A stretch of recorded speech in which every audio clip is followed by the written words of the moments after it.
Les gars, comment vous allez? Je suis très heureux de vous retrouver.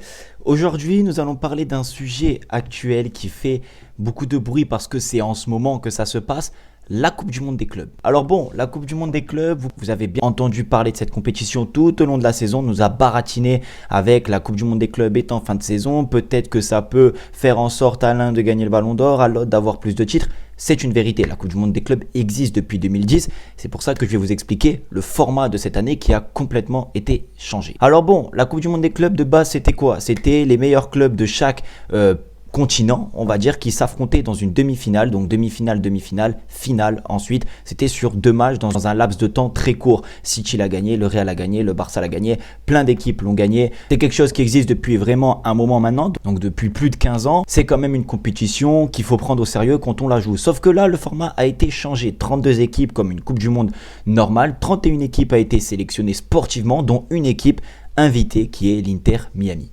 Alors ces équipes, elles sont sélectionnées dans quel contexte? Pourquoi le Barça n'y est pas? Pourquoi Liverpool, Arsenal n'y sont pas alors que ça fait partie des meilleures équipes cette saison en Europe et du monde? Tout simplement parce qu'ils se basent sur les performances réalisées des 4 dernières saisons. Donc sur les 4 dernières saisons, celle qui a gagné le plus de matchs, qui a fait un meilleur parcours, etc. En gros, ils globalisent tout ça, ils font une catégorie de points. Le Barça ne rentre pas dans le top 10. Donc du coup, il y a des équipes comme Chelsea, Salzbourg, Dortmund, d'autres équipes qui sont invitées à la place de Arsenal ou Liverpool, etc. Et une équipe qui a été invitée, du coup, la seule équipe, c'est l'Inter Miami. L'Inter Miami, pourquoi elle a été invitée? Il y a pas mal de personnes qui disent parce que c'est Messi. Oui, bien évidemment, parce que c'est Messi et parce que l'Inter Miami est une équipe maintenant ultra riche en Amérique. C'est une équipe qui, en plus de ça, a gagné l'année dernière le championnat régulier. Alors, ils n'ont pas gagné la MLS complète, mais ils ont gagné le championnat régulier. Ils ont gagné une coupe aussi il y a 2 ans.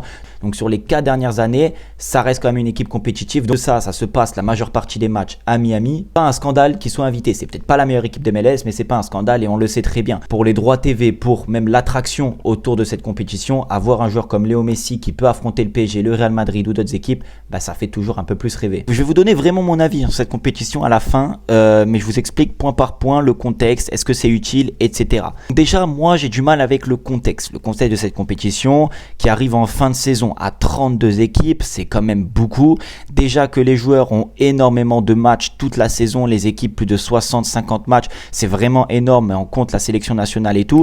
Franchement, ça fait beaucoup. On sait que normalement, les joueurs, ils ont entre 1 mois et 1 mois et demi de repos avant de reprendre et réattaquer la saison. Si en plus de ça, on leur met une compétition hors Coupe du Monde, hors Euro ou hors Copa América, le repos, il n'y est plus. Sachant que la saison dernière, il y avait eu l'Euro, pas forcément le meilleur moyen de reprendre des forces et de nous offrir des meilleurs matchs possibles. Donc j'ai du mal avec ce contexte déjà par rapport à ça, même si ce sont des professionnels et qui doivent normalement assumer leur salaire et jouer tous les matchs qu'on leur dit de jouer. Mais c'est une compétition qui est dans le contexte, nage un peu entre fin de saison, vacances, reprise. On ne sait pas si c'est la fin de saison de cette année 2024-2025 ou si c'est déjà l'année 2025-2026. Entre le décalage horaire, les fortes chaleurs, un engouement limité, des stades énormes, 80-60 000 places et souvent on retrouve des stades à moitié vides ou en tout cas quand il n'y a pas des grosses équipes c'est pas plein. L'engouement, l'atmosphère sans supporters, sans ultra de chaque club, ça enlève quand même un aspect au football qui est quand même crucial.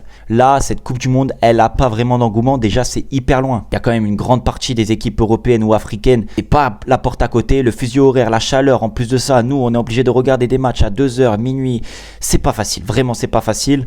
C'est ce contexte-là, moi, qui me dérange. Maintenant, est-ce que c'est utile? Est-ce que c'est une compétition qui est utile? Parce que ça peut permettre au PSG, par exemple, de remporter un 5e ou 6e trophée. Je sais pas, ça peut permettre au Real de se relancer, à City de gagner des trophées et tout. Est-ce que c'est utile? Déjà, ce qui est intéressant avec cette compétition, je dis bien ce qui est intéressant, c'est peut-être la seule chose qui sort un peu du lot, c'est qu'on a un premier goût en bouche de certaines équipes plus leurs recrues. On va parler de Cherki, on a parlé de Trent Arnold au Real Madrid, surtout de Xabi Alonso. Bon, le Barça n'y est pas, mais on aurait pu avoir un goût de Joan Garcia ou même Nico Williams s'il serait arrivé à temps. Mais est-ce que, à part ça, au final, il y a une grande utilité de faire cette compétition? Déjà, entre la différence de niveau entre beaucoup d'équipes qui est beaucoup trop élevé. Quand on regarde Oklaholand, le club néo-zélandais qui est un club amateur, il y a des clubs en France, au National 2, National 3 qui sont meilleurs que cette équipe-là. Cette équipe-là est invitée, elle a joué hier contre le Bayern, elle a pris 10-0. Est-ce qu'il y a un réel intérêt entre la différence de niveau des équipes? Quand on parle d'une Coupe du Monde, oui, il y a des différences, bien évidemment, que la France et l'Argentine ou même l'Espagne sera meilleure que l'Australie ou une autre équipe. C'est une vérité, mais l'Australie ou une autre équipe ne va pas prendre 10-0, ne va pas prendre 7-0. Il va y avoir quand même quelque chose de serré, ils vont se battre pour un vrai titre. Ils vont tout donner, ça va être quand même une différence de niveau bien différente.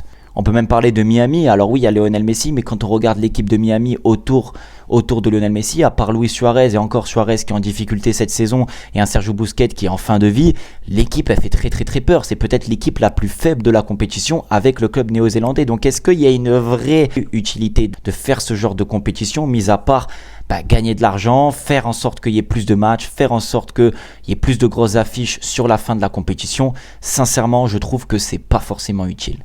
Parce que la finalité, c'est quoi? C'est que les grands clubs seront à la fin de cette compétition. Il n'y aura pas de surprise réelle tellement le niveau est différent.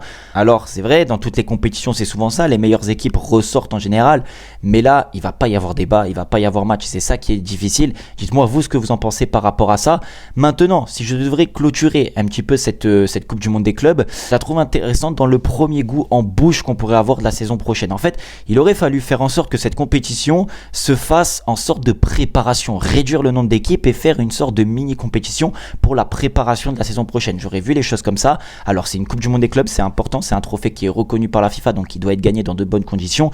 Mais le faire maintenant, après la longue saison qu'il y a eu, sous une forte chaleur américaine, au plein mois de juin-juillet, je sais pas, je suis pessimiste par rapport à ça. C'est pas parce qu'il n'y a pas le Barça, franchement, mais moi je suis très content que le Barça ne la fasse pas parce que ça va permettre de reposer les muscles, reposer les systèmes et faire en sorte de repartir mieux. J'ai du mal à m'attacher, j'ai du mal à regarder un match aujourd'hui de la Coupe du Monde des clubs.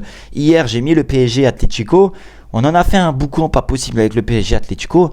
Le match il était faible, très peu d'intensité, très peu de... Alors le PSG a bien joué, le PSG a fait du PSG, c'est vrai, mais est-ce qu'il y avait une vraie intensité? Est-ce qu'il y avait une vraie atmosphère pendant le match? Moi personnellement j'ai cru que c'était un match amical. J'ai regardé ensuite le match entre Palmeiras et Porto, c'est pareil, très peu de qualité, très peu d'engouement, très peu d'ambiance, très peu de rythme. En fait c'est très difficile en fait de s'accrocher à cette compétition, de s'attacher, et on va commencer à la suivre je pense plus sur la fin que malheureusement sur le début. Pour terminer, je trouve que c'est une compétition qui reste intéressante dans le fond.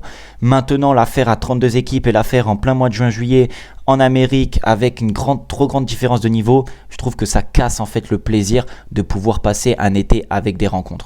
Merci de me dire en commentaire ce que vous en pensez de cette compétition. J'attends vos avis dans les commentaires et j'hésiterai surtout pas à vous répondre. Prenez soin de vous et de votre famille. Je vous dis à la prochaine. Merci du soutien. Ciao.